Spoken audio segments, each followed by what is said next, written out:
Et yop tout le monde, on se retrouve aujourd'hui pour la toute nouvelle review de l'anime Captain Tsubasa, épisode 16 de cette saison 2. On a tout juste terminé ce tome 30 justement, ça y est, vraiment la dernière frame de l'épisode, c'est la dernière case de ce tome 30. Et ça fait plaisir. On va passer au tome 31, on va rentrer un peu plus dans le vif du sujet. Et on aura aussi dans ce tome 31 la conclusion du match, je pense. Match riche en rebondissements, hein, ce Japon-Argentine justement. Dans cet épisode, il s'est passé pas mal de choses et... Encore une fois, c'est vraiment une série où chaque épisode, c'est de mieux en mieux. C'est incroyable en vrai. C'est genre le découpage technique, enfin le découpage artistique, c'est pareil. C'est le découpage technique et la direction artistique, c'est différent. C'est vraiment top, franchement. Dans cet épisode-là, on l'a encore ressenti. En fait, ce qui est incroyable avec le studio Kai, c'est qu'il gère parfaitement bien les moments où il y a des flashbacks pour ne pas que ça casse l'action. On a déjà eu des flashbacks avec le passé de Misaki, quand il voyage avec son père et tout ça. Et là, on a eu le flashback de comment Diaz, le parcours de Diaz avec Pasquale, sa rencontre, son parcours pro, et comment il en est arrivé où il en est. Et ça se fait en pleine action de Diaz. Et ça, c'est incroyable. Donc l'épisode commence, voilà, Diaz est un peu dans le même état que Tsubasa au début du match, voilà, puisque le Japon venait d'égaliser. Et là, il va encore percer en solo, il va se faire prendre le ballon. On a un magnifique trio avec Misaki, Tsubasa et Yuga qui sont vraiment au top. Et puis en fait, Diaz va ressentir une certaine pression parce que tous ses coéquipiers lui font la passe tout le temps en fait. Et au final, Pasquale va crier, va sortir un petit peu Diaz de là en disant mais non, en fait, si on te fait la passe, c'est pas pour te mettre la pression, c'est parce qu'on a confiance en toi. Et là, il s'est senti pousser des ailes, il se lâche comme Tsubasa, il dribble toute l'équipe. C'est simple. En fait, il y a un moment où il y a des duels, hop, il y en a deux qui sont là pour stopper Tsubasa, je crois, Misaki se fait stopper, Yuga se fait stopper, il y a 7 joueurs par terre, et puis il y a Diaz qui récupère le ballon, enfin le gardien, Galtoni, qui dégage le ballon sur Diaz, et Diaz qui va dribbler les 8 derniers japonais, y compris le gardien Wakashimazu. C'est ça qui est incroyable en fait, et c'est pendant cette séquence où on voit vraiment tout son passé. Donc il a commencé le football à 5 ans, parce que ses grands frères en faisaient, tout ça, et puis il a rencontré Pasquale, avec qui c'était vraiment son duo qui a pu, grâce à Pasquale, faire montrer les talents de Diaz en termes de buteur et aussi de meneur de jeu, parce qu'il avait toujours Pasquale en soutien. C'est vraiment le golden duo de l'Argentine. Et à un moment, Diaz va se faire approcher très jeune par un recruteur pour un club.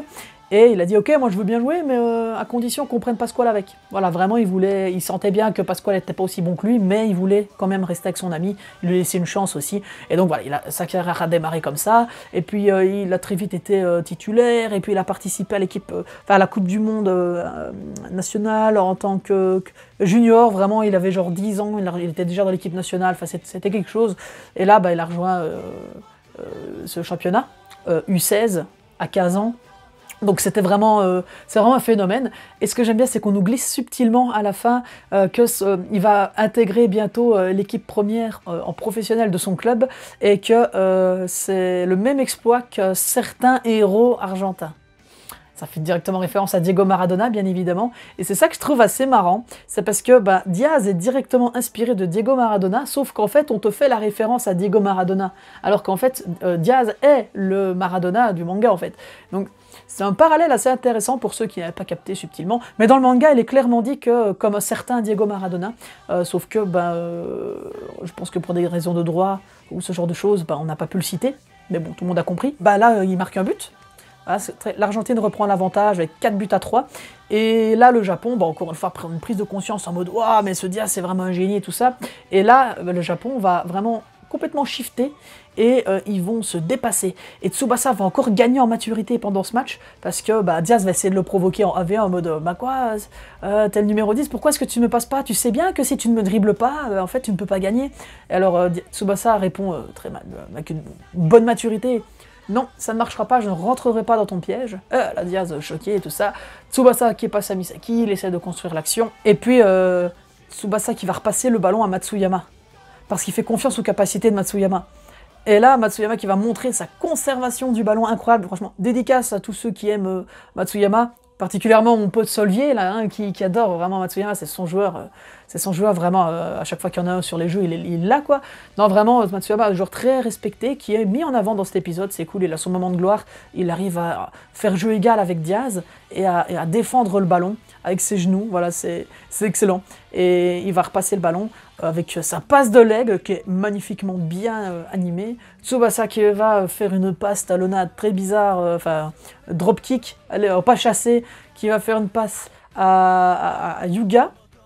Et Yuga qui va faire une tête plongeante, mais une tête plongeante monstrueuse, la tête du tigre, et là, égalisation 4-4. Et là, le match, après, on voit que l'Argentine contre-attaque, arrêt de Wakashimazu, le Japon contre-attaque, Sano tire au but, évidemment, vu que c'est Sano, il ne peut pas marquer, donc Galton, il arrête, et vraiment, le Japon et l'Argentine commencent à faire jeu égal, et ça, je trouve que c'est vraiment excellent, en fait. Et au final, pour débloquer la situation, il ne reste plus que 10 minutes, le Japon ne peut pas faire de match nul s'il veut accéder aux demi-finales contre la prochaine équipe, et alors que l'Argentine peut, parce qu'elle a gagné tous ses matchs. Et là, ce qu'il va falloir faire, c'est faire un changement.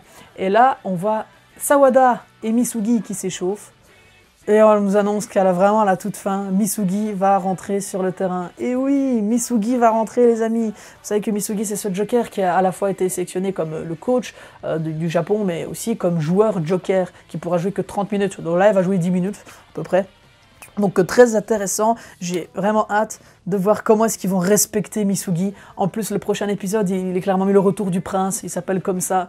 Vraiment, on va voir le prince des pelouses, Jun Misugi, qui va allumer la scène internationale.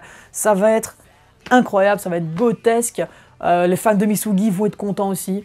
Voilà, je suis pas un grand fan de Misugi. Maintenant, j'aime bien Misugi. Vraiment, je le respecte de fou. J'adore ce joueur. Il est bien développé. J'aime bien son lore. J'aime bien sa combativité, ses techniques, son génie, en fait. C'est tout. Et pour moi, s'il n'avait pas sa maladie cardiaque, mais il serait plus fort que Tsubasa. Tsubasa, il graille Tsubasa tous les jours au déjeuner, en fait. Voilà, dites-moi en commentaire si vous êtes de cet avis-là.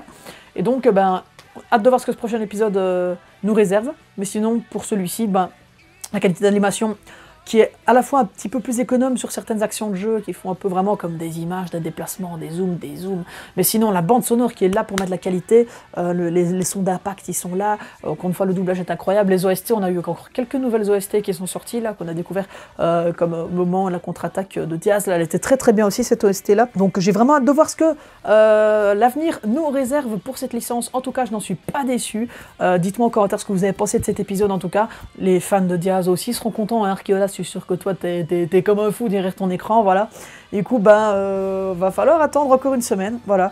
Et le match à l'Argentine, je pense qu'il y aura encore 2 épisodes, si on veut prendre le temps. Mais je pense qu'on arrive vraiment vers la fin de ce match, voilà. Dites-moi en commentaire ce que vous avez pensé de cet épisode et de cette review.